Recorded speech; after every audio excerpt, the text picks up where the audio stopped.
Good morning. You're listening to Retake Our Democracy, a 30-minute weekly show that airs at 8:30 a.m. each Saturday morning on KSFR 101.1 FM, your Santa Fe public radio station. And I'm Paul Gibson, the host of Retake Our Democracy.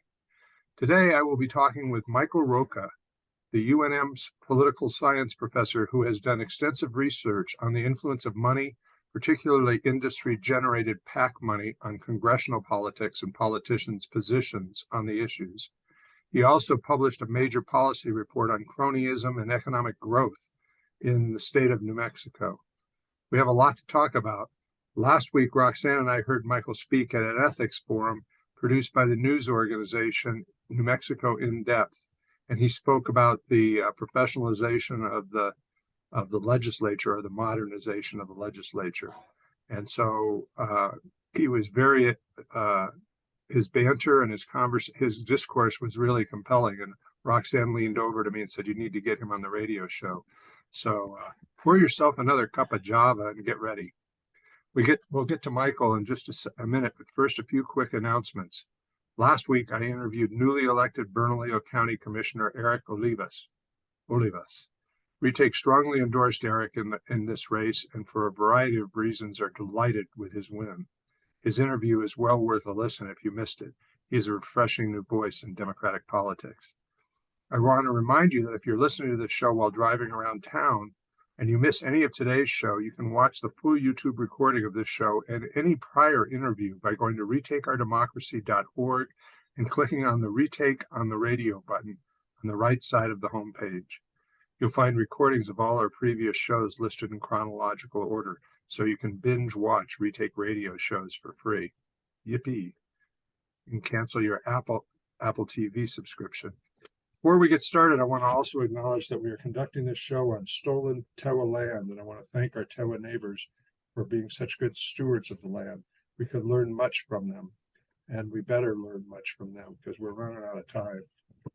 Last announcement. On Wednesday, December 7th, we conducted a Zoominar on the work of a coalition that Retake is a part of, Public Power New Mexico. Public Power New Mexico is working with several legislators to introduce local choice energy in the 2023 legislative session. We had a big turnout for the conversation, but if you missed it, you can watch a recording by going to retakeourdemocracy.org, clicking on the actions and events in the menu, homepage menu, and then the Zoominar, and then click on Zoominars, this will be at the top of that page, this last recording. And it was a really, really interesting Zoominar with 4 really adept panelists. So you'll learn a lot about local choice energy and public power and how it can benefit New Mexicans. Okay, let's meet Michael. Welcome to the show, Michael. Thanks, Paul. So good to see you, and I'm happy to be here. Well, it's always good to have guests who are happy to be here. I like to let our guests introduce themselves. So please tell us how you wound up studying the influence of PACs on political decision-making in Congress and cronyism in New Mexico. I appreciate that. Yeah, I've been a professor of political science at the University of New Mexico for almost 20 years now, and I originally got interested in the topic of money in graduate school when I was writing my dissertation on position taking in the United States Congress. And in particular, I was trying to figure out why some members of Congress just speak more and give more positions than other members of Congress, particularly when it comes to floor speeches. And somewhere along that process, I realized that there was a connection between the contributions they were receiving from political action committees and how involved they were on the floor of the House of Representatives and in the types of speeches they were delivering. And at that point, there was still a bunch of lack of clarity in the political science research in what that money actually got interest groups. We knew for certain, even back then, that money did not buy votes in Congress because while it may look like there's some causation, all it really was there was just correlation. So members of interest groups and political action committees are more likely to give money to allies in Congress. It just made it look like that it in some way caused them to vote the way that they did. But in fact, there was no causal relationship there. And then we just couldn't figure out, well, what did this money then, if it wasn't buying votes, what was it getting them? And I happen to come across some pretty fascinating results that dealt with position taking and how active they were in Congress. One thing led to another, and it kind of built an entire research agenda around position taking and money. And then about 8 years ago, I was contacted by the Committee for Economic Development, a group out of DC, who was working with the Thornburg Foundation, of course, who are from Santa Fe, and they do incredible work in good government reforms here in New Mexico. And they asked me to produce a paper dealing with crony capitalism in the state of New Mexico. It was somewhat outside of my wheelhouse and my expertise, but because it dealt so intimately with money in politics, I took it as an opportunity to expand my research agenda a little bit and get involved specifically in New Mexico in a way that I had yet to do, because so much of my research had been dedicated to the federal government. So that's how I ended up in studying crony capitalism and now legislative professionalism in the state of New Mexico, and got from Congress to New Mexico. And I still do a little bit of both, of course. It's very interesting. And, I had initially thought in terms of cronyism as more expansive in terms of money's influence in New Mexico. But my wife pointed out that cronyism is really, you got to look at the definition. How would you define cronyism? And how did it wind up becoming so influential in New Mexico economic development or community development? Yeah, that's a great question. So I would define it as collusion between business and government in a way that sidesteps the free market. So it is essentially, it incentivizes trading between, and in most cases, illegal trading between business interests and the government that give them each what they want. They both want something. Business wants changes to, let's say, regulatory policy in a way that advantages their profit, and government want first and foremost to win re-election, government officials, but they also, if they can figure out a way to profit from it as well personally, then they'll do so. And crony capitalism is the line at which the free market and the free exchange of ideas, even, this is a real misconception among the American public. Just because business interests contribute to government officials, to political officials, elected officials, and then receive something in return does not necessarily imply quid pro quo, doesn't imply corruption or even crony capitalism. Money is a natural part of the American political process, and it is in one of the many ways that we express our freedom of speech and one of the many ways that we participate. So it doesn't necessarily mean that corruption takes place just because of a relationship between money and something that some corporate interest gets. But when there's under the table relationships that are built that in some way skirt or even violate federal or state law, that's when things get really tricky. And the issue in New Mexico, and the issue in New Mexico has been around for, ever since the state was founded, even predates statehood. You think about all the way back to the Santa Fe Ring. You think about, and then certainly in the 1980s, 90s, and 2000s, we had high profile examples of corruption at the state level, in the legislature, in gubernatorial offices, and in their cabinets.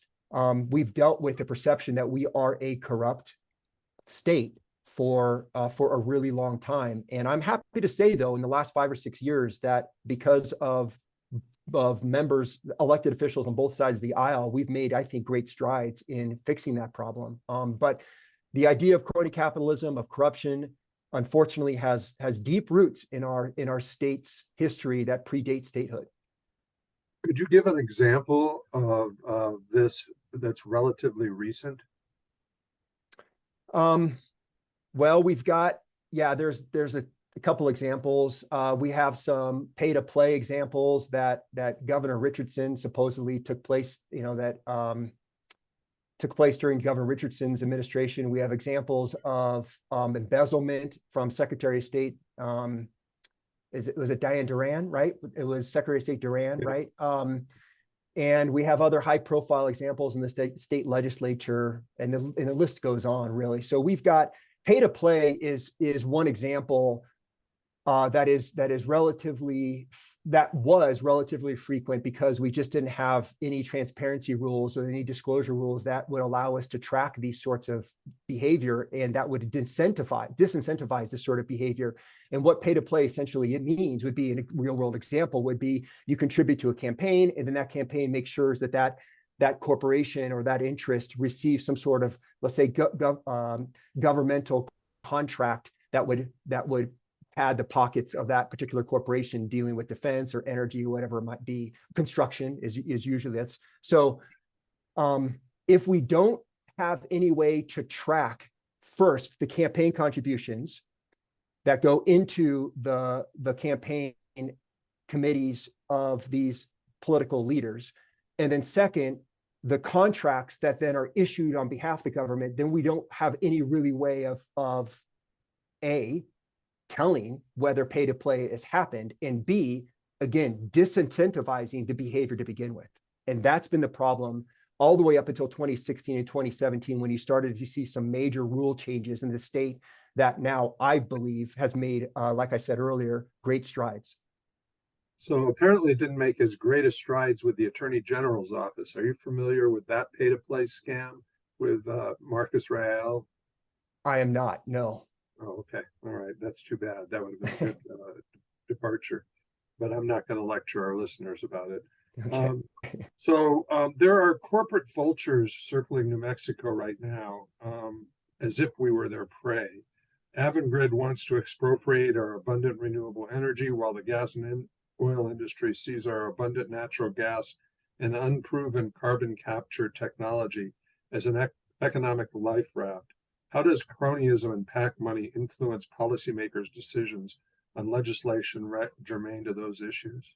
Yeah, that's a really good question. And again, I want to be really careful because as long as we have the laws on the books that require disclosure and transparency, just because there is PAC money and lobbying that takes place doesn't necessarily imply cronyism. And that's where, again, I want to give credit to and I know I've said this a lot, but great strides have been made in the state.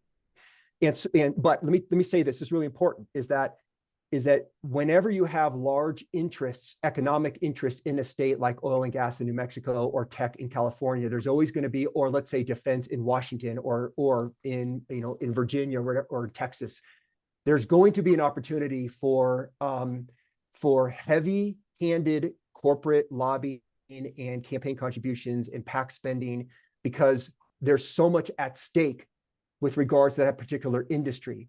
And when there's so much at stake as far as money goes, and not just money, but so much at stake for re-election chances dependent on the jobs in that particular area, there's going to be a lot of pressure on both interests to do everything they possibly can to secure policies and to secure campaign contributions that secure themselves, right? That help their own pocketbooks or their own chances at re-election.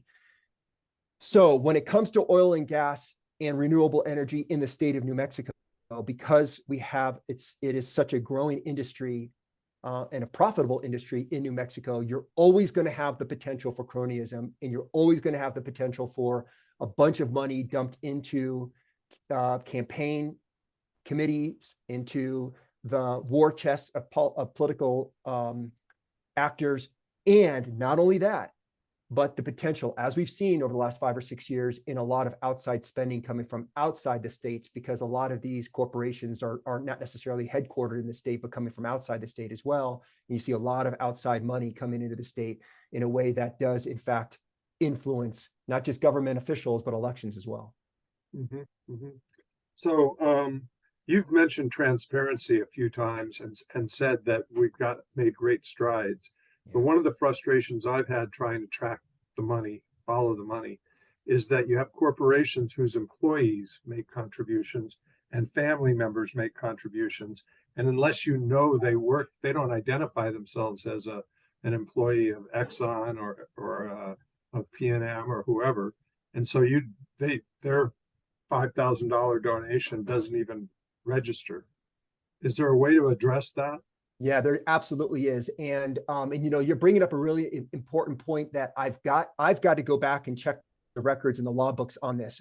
At the federal level, uh, you are required to put your employer's name. So as one example, I am conducting all kinds of research right now and collecting data from Fortune 500 companies in national elections that are all consolidated through the FEC, that is trying to determine the extent to which corporations participate in campaign contributions and in outside spending post Citizens United. So I'm trying to figure out the effect. My co-author, who's right next door, right behind this wall, that you're looking at, actually, Professor Wendy Hansen, we're trying to figure out the extent to which corporations are more or less active in the political sphere than prior to Citizens United.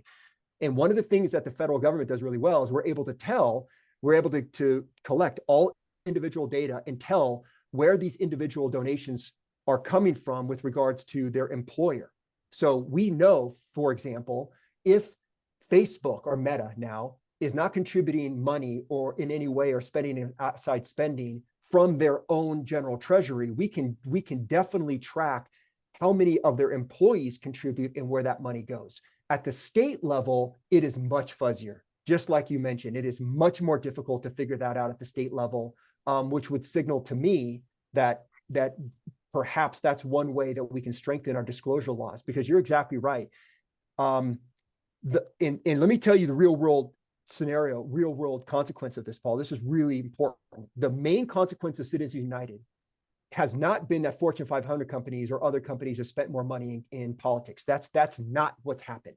What's happened, it has unleashed the money coming from wealthy individuals who lead these companies. So you have CEOs, these billionaire CEOs who are literally the backbones of super PACs that are out there dumping tons of money into elections that are funded by one or two individuals. The most extreme version of this, of course, is from the late Sheldon Adelson, who over an 8-year period spent close to $900 million of his own money funding super PACs, right? That does not happen prior to Citizens United. So when we think about, this is why your question is so critical. When we think about corporate spending, we have to think about employee spending and CEO spending even more so than the money that's coming from Chevron specifically, because the money that's coming from their CEOs and their board members just absolutely dwarfs it is gigantic compared to the money coming from Chevron's own general treasury. So is it literally this simple, the way this works? A leader of a PAC, let's say for pharma, meets with a chair of a committee in Congress and says, our PAC is committed to contributing $25,000 to every Democrat on this committee, but we want to have access and conversation about your drug pricing legislation you're considering. Does it get that explicit, or is it more nuanced? No, it definitely gets that explicit. That and the story, that's a very realistic story that you just laid out. Is one of the most important things that we know at the state, at the city, I should say city too, the city, the state, and the federal level, is that money buys access. So that's exactly the conversation that you get when you contribute, and if you're a big contributor. And that's, again, why disclosure and transparency actually works in the interest of lobbyists and in the interest of corporates and major donors, because then they can take credit for it, right? They would much rather be able to take credit and have this on public record so that then they can receive access for it, rather than a member of Congress or a state legislator having to just take their word for it. So if it's on record, they receive access. Member of Congress or the member of state legislature is much more likely to meet with them, to pick up the phone call or answer their door. Then those conversations are the ones that take place. And what's a little bit tricky, and so it gets, you're right in one regard, is that it can get that specific. It can get that detailed, and it often does. Often it deals with a particular footnote. It might deal with a particular dollar amount, right? In a 1,000-page document, all the corporation might care about is one footnote or $1 amount or one IRS code that is buried somewhere that nobody else would care about, but that corporate interest does. It can get and does get that detailed. The catch, though, is that this is where the nuance comes in, is let's say you have Boeing trying to lobby a member of Congress from Seattle. It makes sense for that member of Congress to pay close attention to what Boeing wants, because Boeing employs tens of thousands of people who are trying to keep their jobs in their district or their state. So the electoral interests and the representational consequences of working with Boeing make sense for the interests of their constituents. So my point is that whatever a corporation wants and asks for in those detailed lines may not actually work against the best interests of their state or their district. It might actually help their state or district protect jobs. So it's not always that simple. There is some nuance involved in the representational consequences of that relationship that many Americans believe to be corrupt and based on cronyism, but may actually just be good representation on behalf of the constituents. But you're exactly right. Yeah, go ahead. I'm going to follow up on that in a second, but I have to take a moment to remind our listeners that they're listening to KSFR 101.1 FM, your Santa Fe public radio station.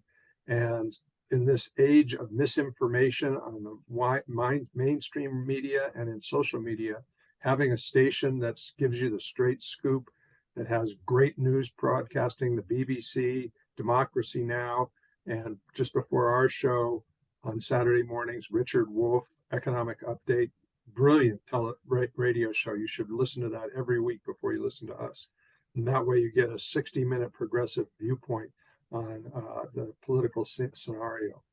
But if you're going to listen to KSFR, I'd ask you to consider making a donation and viewing it as your ticket for admission to this great programming. Just after you finish listening to this show, go to ksfr.org and click on the donate button. And again, just view it as your ticket for admission to this and other programming. And thank you very much on behalf of KSFR. So I wanted to follow up on what you were just saying there. I've got two thoughts, and I want to get them both out there. One, a local example of this, of what you just described and what I gave as an analogy with pharma, happened in 2019 in the state legislature when the Energy Transition Act was introduced.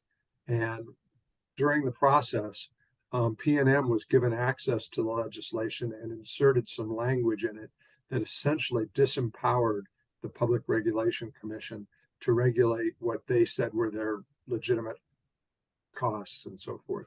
And the PRC is supposed to be able to judge whether they were prudent costs or not. And they make a big profit on imprudent costs if they can get them approved. And so is that common for a corporation to actually be able to like edit and insert language in legislation? Because no one in the legislature knew that they were passing that. They thought they were doing the renewable portfolio standard was the major aspect. Yeah, it's common. Yeah, this is what lobbyists do. And one of the advantages that lobbyists have over state legislators and over members of Congress is that lobbyists, and this is what makes them so valuable in our political system, by the way, too, is that they are the experts, right? They are highly specialized in a particular area.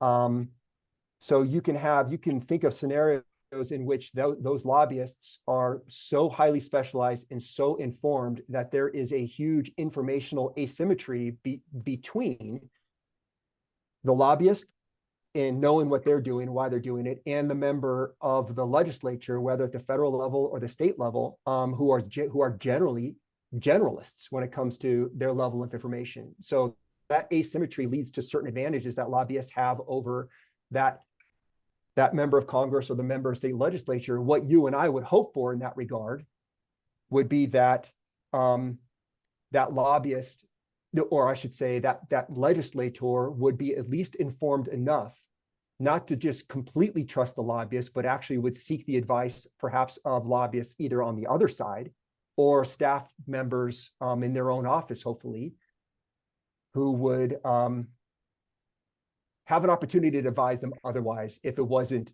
wise policy. Well, it's interesting you said that because, being able to have the level of information to contextualize what you're hearing from a lobbyist and put it in perspective requires time or staff. And in New Mexico, they have no staff. It was interesting. I don't know if it was during your talk, but somebody was saying that Representative Stansbury has 16 paid staff in Congress. Well, 0 in New Mexico. So let's start pivoting a little bit in our conversation to talk about solutions. And we've only got about 3 more minutes to the radio show, but listeners, we will continue this conversation after we get done, and it'll be all recorded on our YouTube recording, so that you'll be able to hear all of this. You co-authored a report on professionalizing the legislature. Can you tell us what about this report, its findings, and its recommendations? Sure. And the most important thing about this idea of legislative professionalism is that what it really means is legislative capacity. That's what we're talking about, is the capacity for the legislator to do its job. And when political scientists and practitioners think about legislative capacity, we typically think along 3 different dimensions. The first 2 are generally grouped in this capacity way of thinking about it, and has something to do with the legislature itself, and has to do with staff and session length. And the third has something more to do with the legislators who serve in the legislature, and that has to do with salary. There are all sorts of advantages, and there are costs to professionalizing, to modernizing a legislature. But related to what we've been talking about, I'll just give you one quick example in the last 20 minutes or so, is that the capacity means the better capability to check interest groups and other branches. Okay, well, we're going to continue this conversation on our YouTube recording, but I want to let Michael have a moment to tell listeners where they can find out more information about him. Yeah, you can find out more information from the University of New Mexico's Department of Political Science website. You can also, and that'll provide some links to my own website as well. And I think it's MikeRocca.com, if I'm not mistaken. It's been a little while since I checked in the website, but MikeRocca.com. You can also email me at msrocca@unm.edu if you have any follow-up questions to this interview. Thank you. And like I said, we'll be back next week with another guest. And so tune us in. It's Saturday at 8:30 a.m. on KSFR 101.1 FM. In the meantime, stay safe, stay healthy, and stay active. It's the only way we fix this mess. So long.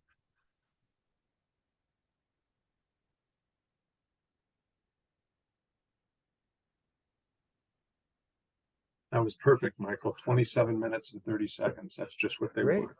All right. So we're back. And you were talking about what professionalizing means. It means building the capacity. Yeah. You want to accept and go more into depth on that? Absolutely. So you mentioned staff, and Professor Krebs and I, when we produced this report, once again working with the Thornburg Foundation, who generously funded the report. Staff was number one issue for us. Was the number one recommendation, and the reason has to do with all the examples we're talking about earlier. When citizen legislators, that is, these are legislators who are unpaid, who don't have staff, who are in relatively short sessions. We're the only state in the entire country who still does not pay our legislators a salary. And we have one of the lowest staff allocations in the entire country as well.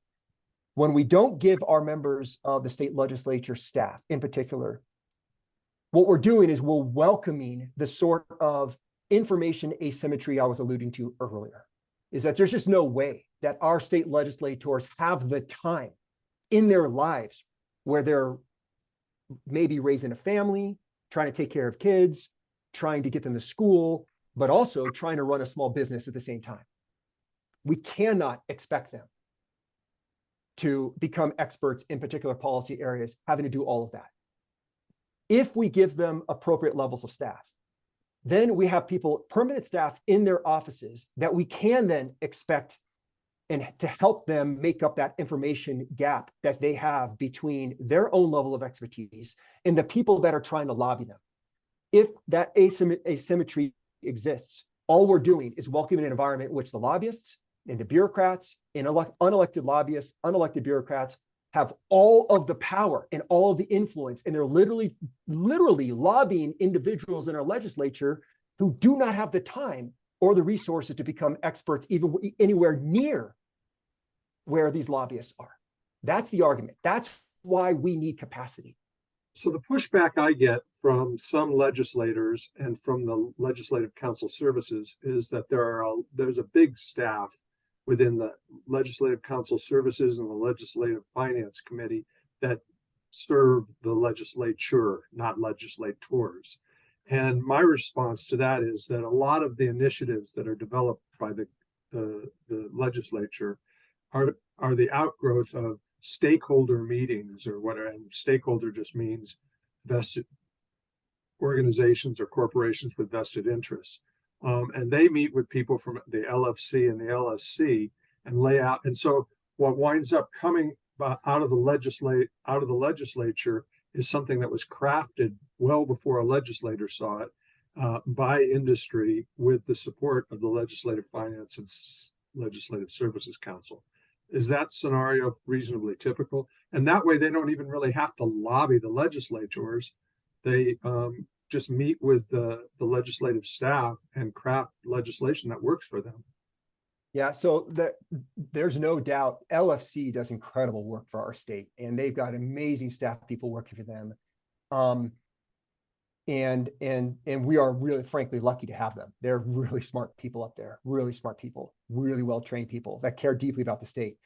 Their staff, though, is torn a bunch of different directions, right? So like you said, they serve the legislature. And what we're arguing on behalf of is our staff that serve legislators. And what that will allow them to do is have highly specialized staff that report directly to legislators on issues that their constituents care about specifically, right? And that's a different setup. That is a different relationship than what the LFC currently provides.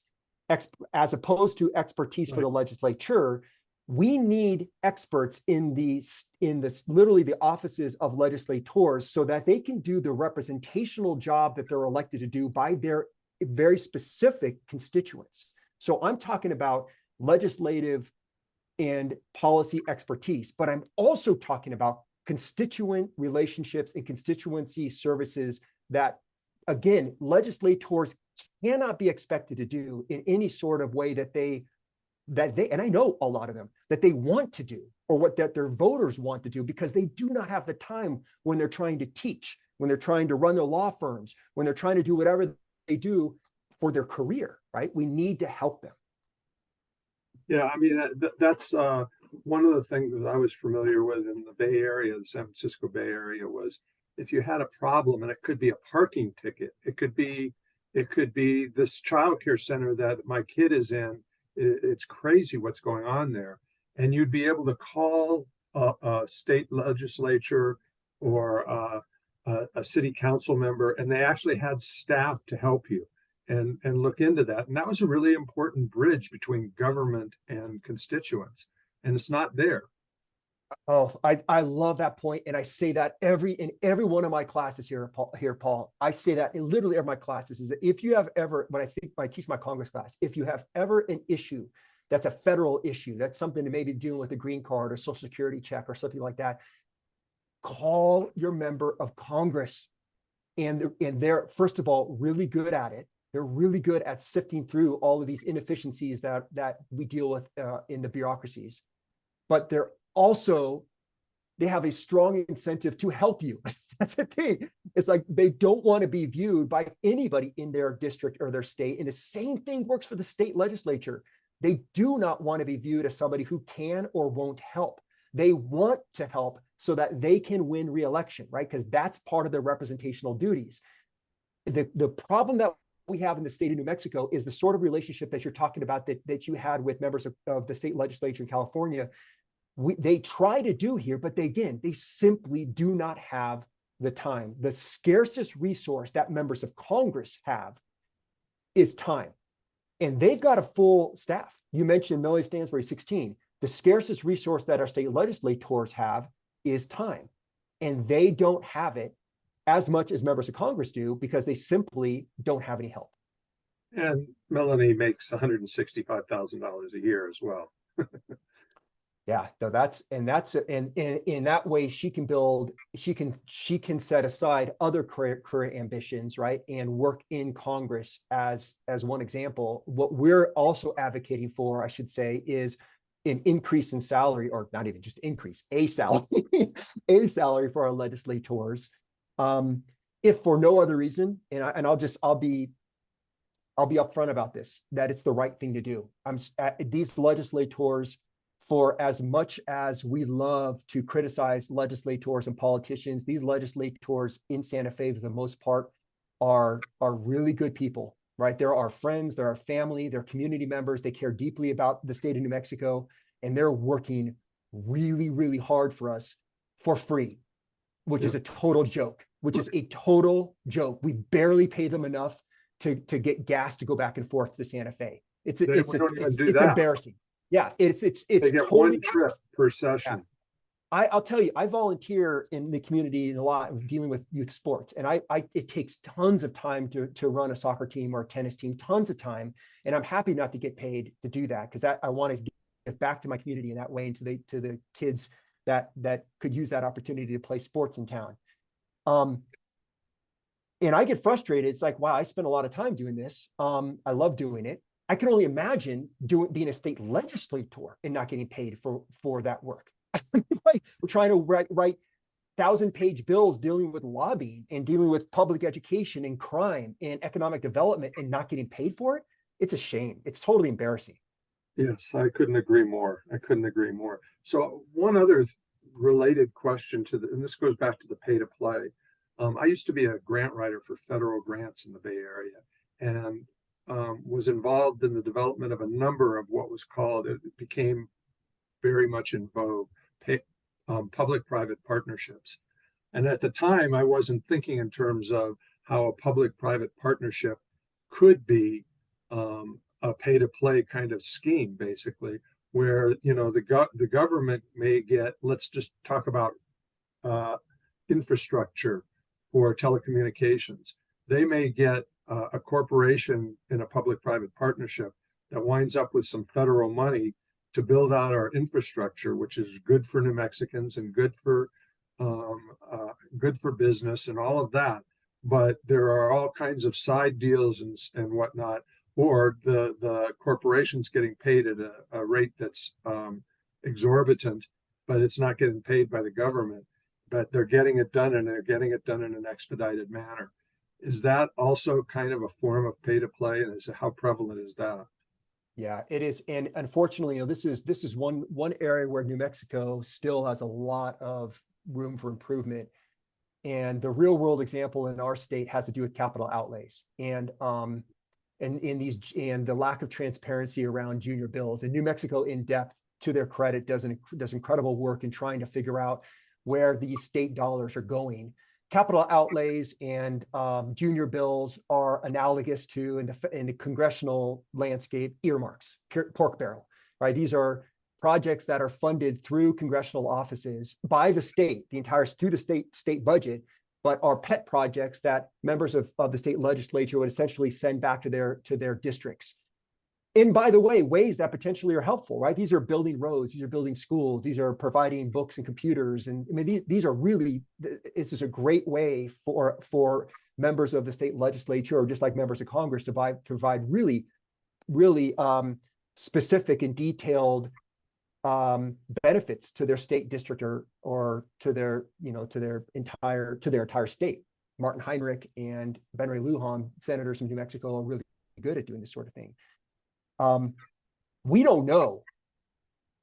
We don't have any transparency about these capital outlays unless a state legislator is willing to disclose this on their own. We don't have any way of tracking this, and that welcomes the sort of pay-to-play, private-public partnership that then bleeds into crony capitalism that is dangerous. And we just need to make this transparent. We just need to be able to track capital outlays and see if there's any funny business dealing, let's say, with money and contributions. Now the contributions are relatively transparent. We need to figure out on the other end whether these capital outlays are related in any way to those. The most important, one question that you asked, you alluded to a little bit earlier, Paul, which is really important ones, like the relationship to economic growth. And the argument that we made in this paper in 2016 was that one of the reasons that the economy is not diverse and not prosperous in New Mexico when we should be, when we're literally at the heart of Route 66 and the Santa Fe Trail and El Camino Real, and you've got, it's really hard to get to California without going through New Mexico. It should welcome all sorts of economic benefits. One of the things we argue held us back is corruption, is at least the perception of corruption. And the most important thing that corporate interests, these private interests, want is certainty. And when there's corruption and when there's cronyism, it lends itself to uncertainty. It's like they don't know if they're going to be outflanked by some other private interest and get cheated out of some bargain and some deal that they made a couple months ago. If they don't know if they're not going to get outflanked because everything is not disclosed and they might get cheated out of the money, they're not going to invest in the state of New Mexico. Investments are only going to happen when there's certainty in the market, when things are transparent, when their own property rights can be secured. And this capital outlay project is one example where it just introduces uncertainty unnecessarily by keeping things not transparent. Okay. So presumably, if we try and pass, well, let's put it this way, before we get to this next question, I assume you feel that the funding of staff for legislators and paying legislators and extending the session, the three of those things together would have would contribute to limiting the cronyism that goes on in New Mexico. Is that correct? I believe so. Yeah, and the reason would be because the state legislators will be better armed to fight against and to check outside interests. The informational asymmetry that currently exists in expertise that lends itself to being taken advantage of would not disappear completely, right? Right. But it would certainly be alleviated. That's my argument. But yeah, one would assume that those vested interests are happy with the current situation the way it is. Yeah. And so they're going to resist this paying the legislators significantly. How do you see what kind of messaging do you anticipate from these industries, and how can it be countered? Yeah, you're probably right. There may be a push from industries who are advantaged by the system, particularly when it comes to their own profit. But the argument that I would make is exactly the argument I just made 2 minutes ago as to why we need greater transparency and disclosure when it comes to things like capital outlays. It's the same argument you made for a modern legislature is that corporate interests are better served when there is greater certainty in the political arena, when they know what's coming down the pipeline, when they know what their competitors in the field are doing, because they can look it up. That means greater certainty, means an equal playing field. It means a greater chance for the free market to reign supreme rather than these underhanded underneath the table deals that we've been dealing with for years since statehood, essentially, that again we're getting better on. And I don't think there's any coincidence, by the way, that we're seeing money coming in from Netflix, from Facebook, from Amazon, and invested in this state only after the Ethics Commission was created, only after these transparency rules were created in 2016. It may be totally coincidental. You could probably make that argument, but I don't think so.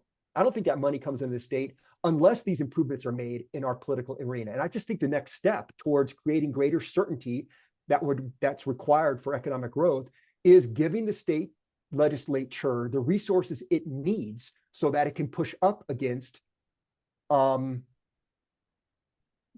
with advantages like lobbyists, with unelected bureaucrats, and by the way, we haven't mentioned this before, but the executive branch. Well, let's talk about the executive branch, because one of the things we've observed is that, and the governor appoints her cabinet, and the cabinet manages initiatives for the state. And in the Environment Natural Resources Division. It's horribly underfunded. But the governor can say we've got this, this department working hard to keep the air clean while methane is spewing all over the place. How does that, I mean, that's not, if the governor really wanted her cabinet to be able to manage methane better and other leaks, produced water leaks and so forth, all she has to do is tell Patty Lundstrom she wants $10 million in the budget and it's done. So how is there a pay to play there going on? Okay, so one of the things that we've been talking a lot about the relationship between lobbyists and the state legislature, but the degree to which that there is an informational asymmetry relationship between lobbyists and state legislature also exists for the governor and the executive branch and the legislature in the state of New Mexico.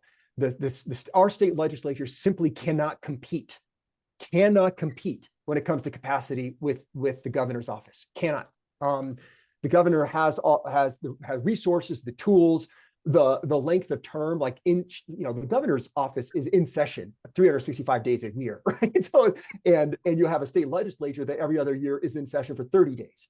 There's not much as legislature can do in event, let's say, hypothetically, in the event of a pandemic, just as one example, to check and to work with governors when they're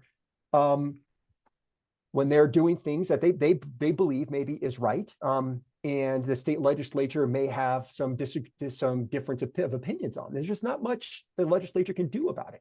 So that's another really important mechanism, another reason why having a more professional and modern legislature really would make a big difference, in my opinion, and Professor Krebs' opinion here in the state would be the ability then to make sure let me say this, to make sure that the system of checks and balances that the Constitution sets up at the federal level is actually working right at the state level. And right now, it just isn't.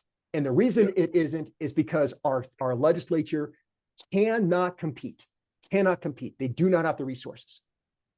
Well, and an example of that, and they actually stunned me in rebutting the governor on this, was the hydrogen initiative last session. That came from outer space. I mean, the legislature had no hand in crafting that legislation or that initiative. Maybe one, Ms. Lundstrom might have, because she was looking at getting something going at Gallup. But how does that play out? I mean,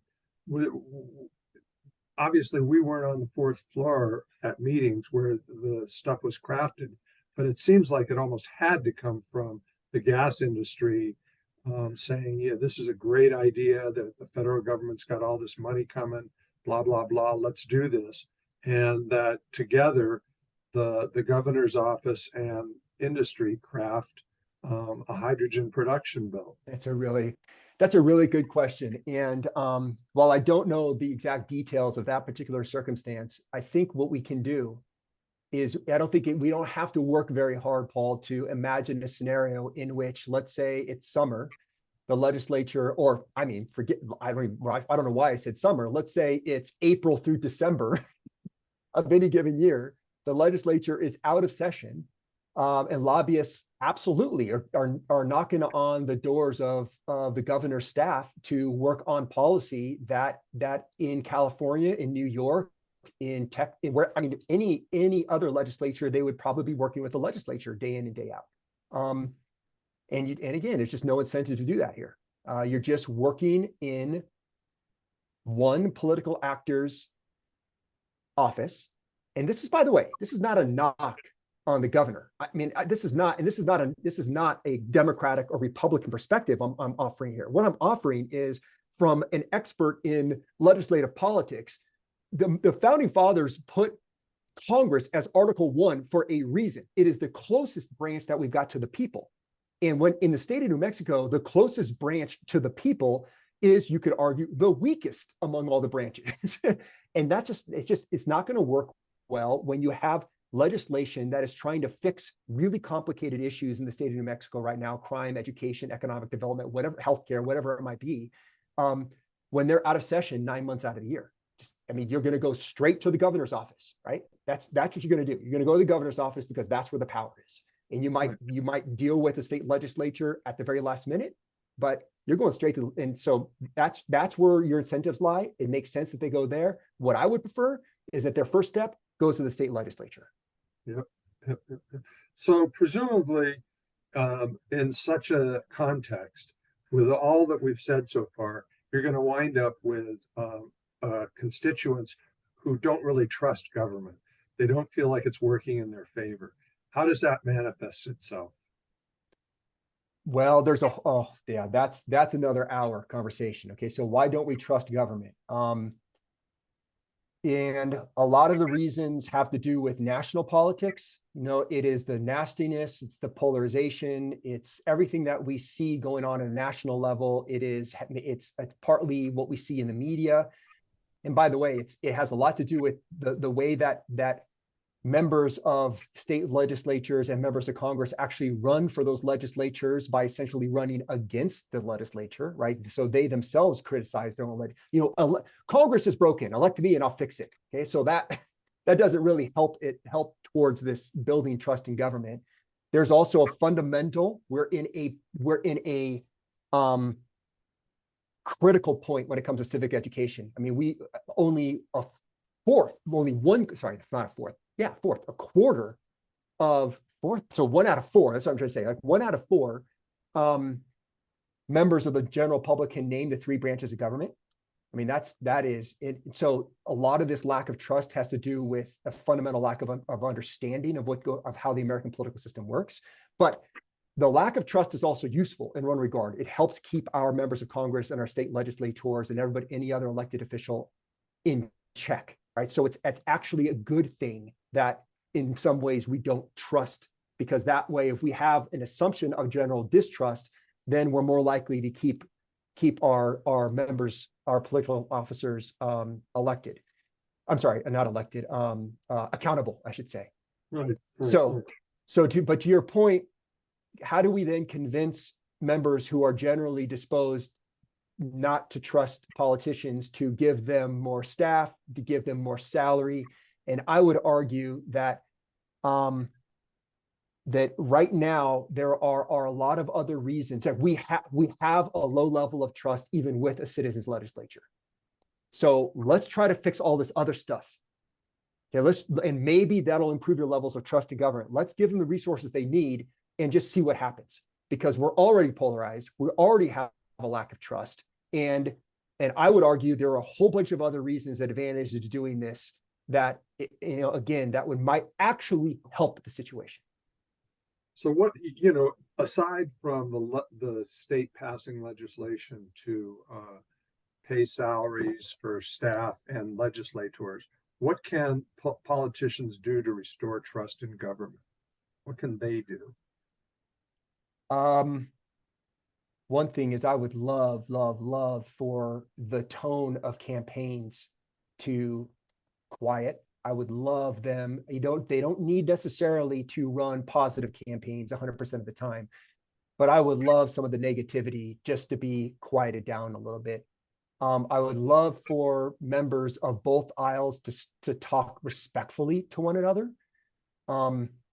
I would love to restore the sense of decorum in legislatures all across the U.S. Now, I don't want to make it sound like that we've always been an innocent, optimistic, just jovial, happy to see one another. I mean, we've had fights break out in Congress. We've had, gun fights. Alexander Hamilton and Thomas Jefferson, they couldn't stand one another, right? So this is deeply rooted in American politics.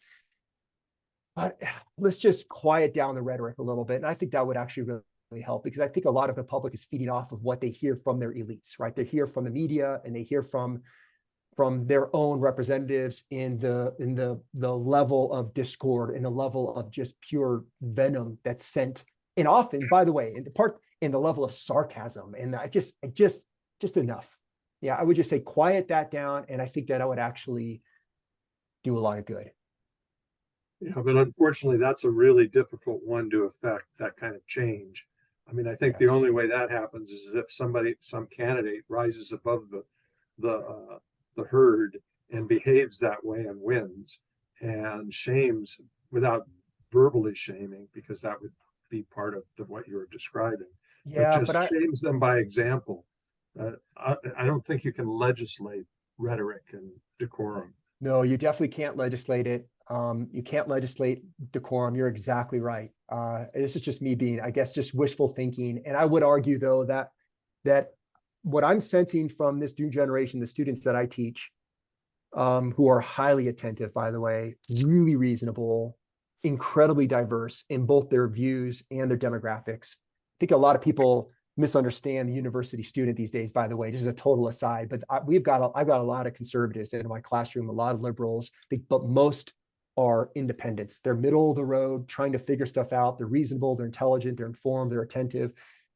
There is a thirst, there is a demand for the type of rhetoric that that you and I are talking about, like the sense of decorum. And if the public begins to demand it, then politicians will respond in kind. Okay. I got one last question for you. This is sort of a personal one. Sometimes activists find that before we're even at the table, our policy or legislative options have been so narrowed as to be almost trivial compared to what we know must get done. For activists who understand the corrosive influence of money, PACs, and cronyism, and who see their work go up in flames as a result of that influence, what can we do to stay motivated and make change that matters? I would say remain hopeful, and that while you would desire big change, remember that the American political system is designed to make incremental change. So every little bit of incremental change that you see, you should acknowledge as progress, even if, by the way, it means rolling back governmental regulations. It doesn't necessarily need to be always sort of like more regulations and more policy. It could also mean, if you happen to be on the right of center, if you happen to be, you want a smaller government, it could be the other direction, right? Shrinking the size of government. But every incremental change, treat as a victory, because that took a huge amount of work. And don't,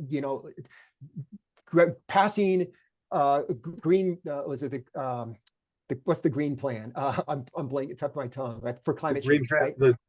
The green amendment, the green transition. Yeah. Those massive changes, that like incremental changes, like I'll give you an example, the same-sex marriage bill that we just saw pass through Congress, right? Incremental changes in the right direction that would never have passed. I was about to say 20 years ago, but 10 years ago, right? Incremental changes. Yeah. Well, we were surprised that it passed even this year. I mean, I guess with Republican support. Republicans in the Senate got a loud message from their constituents. And that's the kind of incremental change that I would say needs to be celebrated. It doesn't need to be a wholesale revolution of the healthcare system, right? Incremental change, like celebrate that. Okay. Well, I want to thank you, Michael. I think I could talk with you for another 3 or 4 hours. Same here. I enjoyed it. But no one would listen to a 4-hour conversation. I don't think, even with someone as engaging as you, and with such a stellar interviewer. Anyway, thank you very much for spending time with us. And I'll probably get back in touch with you so we can talk more about the congressional stuff. I'm happy to help any way I can. Thank you so much. Thank you very much. All right. Bye-bye. Bye.